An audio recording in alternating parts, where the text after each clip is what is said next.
Il faut savoir que les plus grands experts mondiaux aujourd'hui travaillent sur Hyperloop.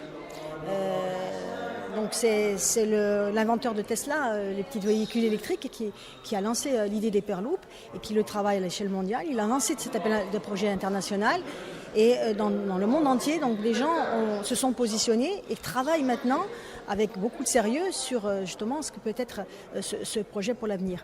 Et donc c'est absolument pas utopique. D'abord, pourquoi ? Tout simplement, c'est un moyen de transport qui est beaucoup plus rapide, beaucoup plus sûr, plus silencieux, plus écologique, et puis aussi peut-être moins cher, certainement moins cher. Nous, ce que nous voulions faire à travers ce projet, c'était surtout de démontrer que la Corse était capable, avec la Sardaigne bien sûr, était capable de concourir à un appel d'offres international. Et c'est déjà une première victoire, parce que sur 2600 candidatures, 35 ont été retenues, 9 seulement au niveau de l'Europe, et un seul en Méditerranée.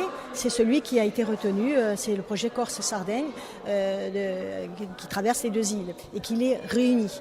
Donc ça, c'était déjà un premier défi pour nous. Nous avons voulu intéresser la jeunesse des deux îles, la jeunesse européenne en fait. On concouru essentiellement des Sardes, des Corses et des Italiens, mais nous avons eu 11 candidatures. Tous les projets étaient très, très intéressants. Et ce qui nous a passionnés, c'était justement de voir à quel point les jeunes imaginaient justement comment allaient se transformer les sociétés, comment allaient se transformer les échanges entre les deux îles, et comment est-ce qu'on allait lier par exemple l'université de Corse avec les universités sardes, les différents ports et aéroports concernés, les différentes villes. Ça, c'est vraiment toute une transformation sur le plan de l'aménagement du territoire, sur le plan de l'urbanisme, qui sont quand même assez considérables. Nous, on a voulu traiter de manière très transversale, en s'appuyant d'abord sur les potentialités du territoire à partir d'un diagnostic. Ensuite, on a posé des problématiques, à savoir quelles étaient les contraintes qu'il y avait en Sardaigne et quelles étaient celles qui concernaient la Corse. Ensuite, on a voulu approfondir tout ça en posant des orientations communes. Dans quelle mesure la Corse et la Sardaigne ensemble peuvent-elles dépasser ces contraintes ? Et on en a conclu que par le biais de l'Hyperloop, plusieurs grandes politiques, grandes dynamiques, pouvaient s'installer et faire qu'on s'inscrivait dans une coopération. Certes, on n'unit pas que deux îles, on unit un continent.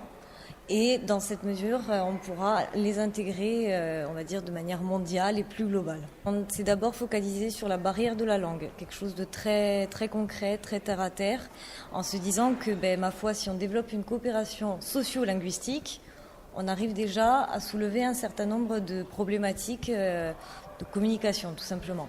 Et ensuite, on a voulu approfondir au fur et à mesure selon les thématiques et montrer que l'Hyperloop, à travers sa grande vitesse, pourra vraiment accélérer ces points communs, ces similitudes.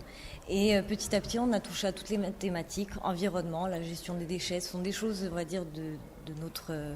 notre quotidien, des choses qu'on voit dans l'actualité, de montrer que petit à petit, cette coopération, à partir d'un tel outil, toujours, sera accélérée.